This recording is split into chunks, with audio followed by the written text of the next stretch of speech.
Maraming salamat, Haji, at magandang gabi rin sa inyo. Sa pagbubukas nga ng 40th ASEAN-Japan Commemorative Summit, agad isinulong ni Pangulong Aquino ang pagbalangkas sa mekanismo para labanan ng epekto ng climate change. Sinabi ni Pangulong Aquino sa harap ng mga ASEAN leaders kasama na ang leader ng Japan na naramdaman ng Pilipinas ang hugupit ng Super Typhoon Yolanda o Haiyan dahil sa climate change. Narito ang report. Sa pagsisimula ng 40th ASEAN-Japan Commemorative Summit, isinulong ni Pangulo Aquino ang pagbalangkas ng mekanismo upang maibsan ang epekto ng climate change. Sa harap ng ASEAN leaders, Japanese Prime Minister Shinzo Abe, sinabi ng Pangulo na naramdaman ng Pilipinas ang lupit ng climate change sa pagtama ni Super Typhoon Yolanda o Haiyan.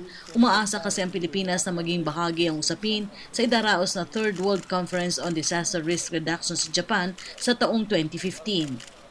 Haiyan is a reminder to all of us that just as we are determined to safeguard the interest and welfare of our peoples by improving our capacities to prepare for and respond to natural calamities, we must also commit ourselves to dismantling the conditions that enhance the effects of these disasters. As I have said in the past, global climate change is a reality and its consequences do not discriminate against economic powerhouses or developing states.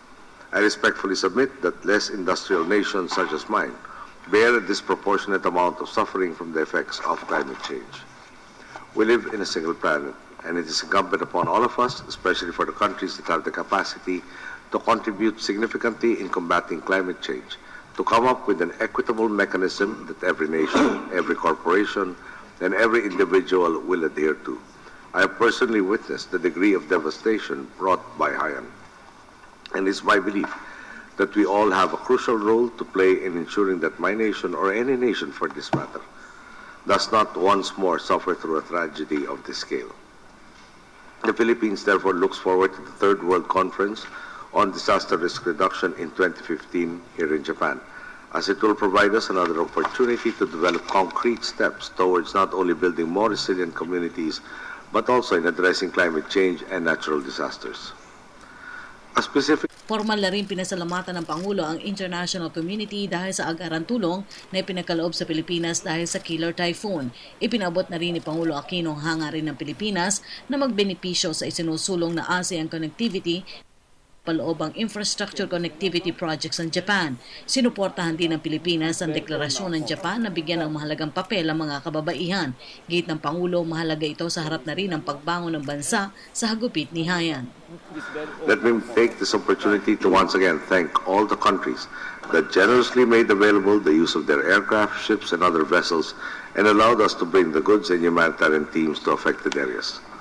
In light of our experience, we are hopeful for the continued support of Japan in implementing maritime infrastructure connectivity projects under the Master Plan for ASEAN Connectivity.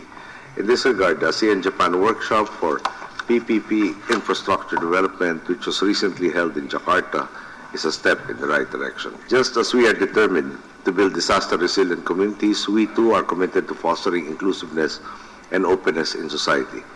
Part of this agenda includes enabling women to take a more prominent role not only in rehabilitation efforts, but also in spurring economic development and further strengthening the ties of communities.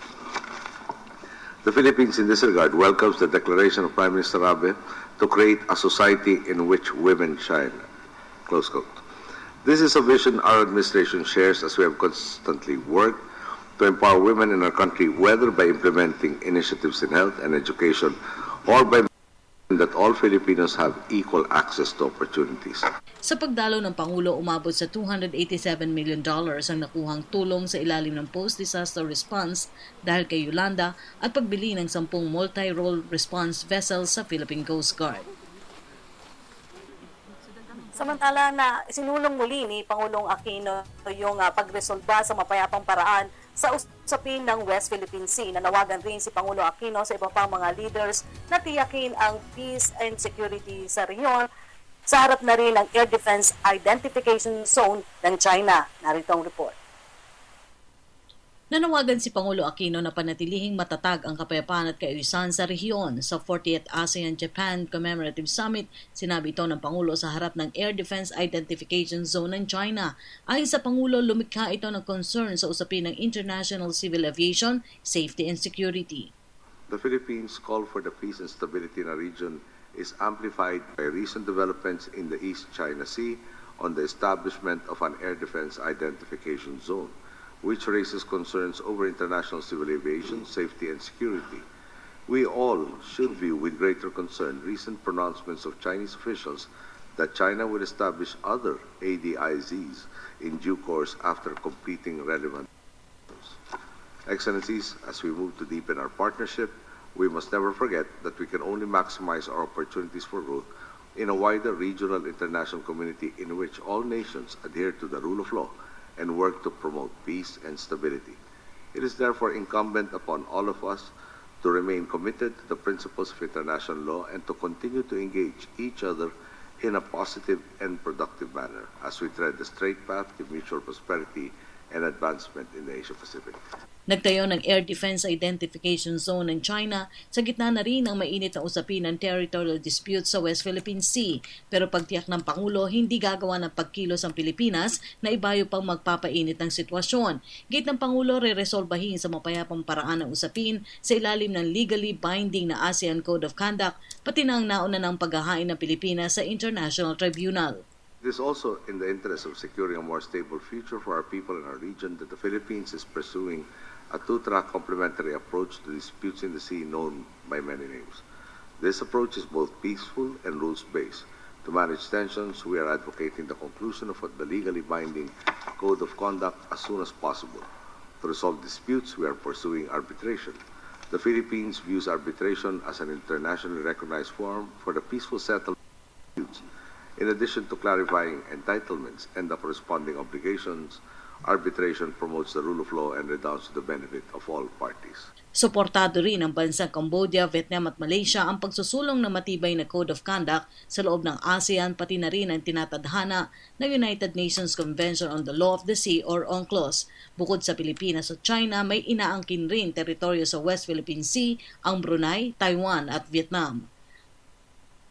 At sa pagtatapos nga ng ASEAN-Japan Commemorative Summit, nagpalabas ng joint statement ang ASEAN leaders at Japan na palakasin pa ang kooperasyon sa pagtugon sa mga mahalagang usapin. Una na dito yung maritime and security cooperation kung saan ay dapat panatilihin ang peace and stability sa rehiyon. Welcome din sa Japan ang official consultation sa pagitan ng ASEAN at China on the Code of Conduct in the South China Sea.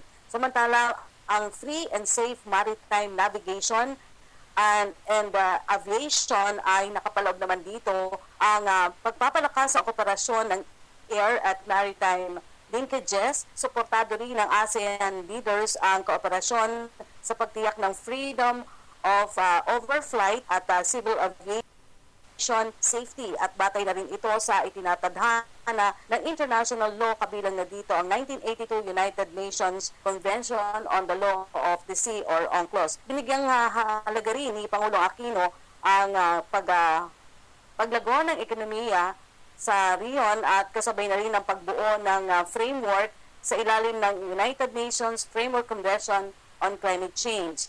At sa pagbawas nga ng antas ng kahirapan, alinsunod na rin sa itinatadhana ng Millennium Development Goals sa 2015. Samantala, nagkaroon din po ng pagkakataon makausap ng media si Pangulong Aquino dito sa Tokyo, Japan, kung saan ngayon napag-usapan ng usapin ukol pa rin sa power hike. Narito po ang report. Ikinukonsidera ng pamahalaan ang paggamit ng President's Social Fund para sa mabilis na pagsasaayos ng mga nasirang power facilities ni Super Typhoon Yolanda. Sa pakikipag-usap sa media sa Tokyo, sinabi ni Pangulong Aquino na ito ang nakikitang option ng pamahalaan upang maibsan ang epekto ng pagtataas ng singil sa kuryente para sa rehabilitasyon sa mahigit 200 transmission towers sa Kabisayaan at Southern Luzon. Bagamat hindi pa tiyak kung kakayanin ng PSF ang pagsasaayos, hindi maaaring gamitin ng pamahalaan ng Malampaya Fund dahil sa legal na usapin. Nagpalabas kasi ng desisyon ng Supreme Court na magagamit ang Malampaya Fund sa exploration at energy development at hindi sa power distribution. May ruling ang Supreme Court. Tapos in-emphasize na yung Malampaya Funds for Development of Energy. And the distribution of energy might run afoul of that definition by the Supreme Court. Okay. Tuloy pa rin pinapag-examine ko. Sabi ko, paano itong, I think it's 250 plus transmission towers, parang 254 kung tama recollection ko, in the Panay Island group, no, na bumagsak. I-replace mo. Yung National Grid is willing to do it, but they say you will have to petition the ERC for an increase in rates to recoup the losses there. Now, I'm still having the lawyers look if it was all possible to use Malampaya, no, in the purpose of re-establishing all of these distribution lines. Pero so far, the initial advice, and medyo extensive rin yung study nila, mukhang latest Supreme Court definition does not allow it. Magkagayunman muling tiniyak ng Pangulo na pinag-aaralan naman ng pamahalaan ng basehan ng pagtataas ng singil sa kuryente. Secretary Petila is actually studying, no? Yung ERC is the sole entity. The ERC does not report to us, independent of us. No? But we want to make sure that the basis for it was correct. And may mga doubts as to whether it was correct. We're not sure, it changed. It shouldn't happen in that manner, no? Na walang papalit. However, damage to the geothermal plant in Leyte, from it's either 500 or 600 megawatts, naging 100 watts. 100 megawatts. Yung deficit doon, pinununan ng iba. So yung lahat ng planta nagsischedule na kailan ng maintenance nila. So ini-schedule lahat yan para hindi sabay-sabay nagsara, tapos lilipat ka ng mas mahal na fuel. In this particular case, meron nagkasabayan at tinitingnan nga, tama ba yung pagkasabay-sabay nila? May nagpalit ba ng schedule? May nag-disrupt ng flow? And I'm not ready to comment on exactly what led to this until Secretary Petila is finished. Samantala, patuloy pa rin nakatutok ang Pangulo sa rehabilitasyon ng mga lugar na sinalanta ng killer typhoon sa Kabisayaan. Sa harap na rin ito ng kontrobersya sa pagitan ni DILG Secretary Mar Rojas at Tacloban City Mayor Alfred Romualdez. Iginit ng Pangulo na nakikipag-ugnayan ng pamahalaan para sa agaran tulong sa mga sinalanta. Last time I saw Alfred, he was saying na, please understand, I went to a traumatic experience, I may have said hurtful things. And that was never the intention. We want to cooperate with you for the betterment. Umuwi ako ng Maynila, I took it, as gospel truth. Tapos, napapoint out rin naman sa akin lahat na reklamo sinabi niya. Lahat itong mga issues. Which doesn't help, the people of Tacloban. Pero my conscience is clear. Samantala, si Pangulong Aquino kasama ang iba pang ASEAN leaders ay dadalo po sa gala dinner na handog ni Japanese Prime Minister Shinzo Abe. Samantala, pasado alas 9 ng gabi o pasado alas 8 ng gabi oras sa Pilipinas, nakatakdang bumalik si Pangulong Aquino at delegasyon sa Maynila. At yan po ang ating pag-uulat mula dito sa Tokyo, Japan. Ako po si Rocky Ignacio para sa Telebisyon ng Bayan. Maraming salamat sa iyo, Rocky Ignacio, live na nag-uulat mula sa Japan.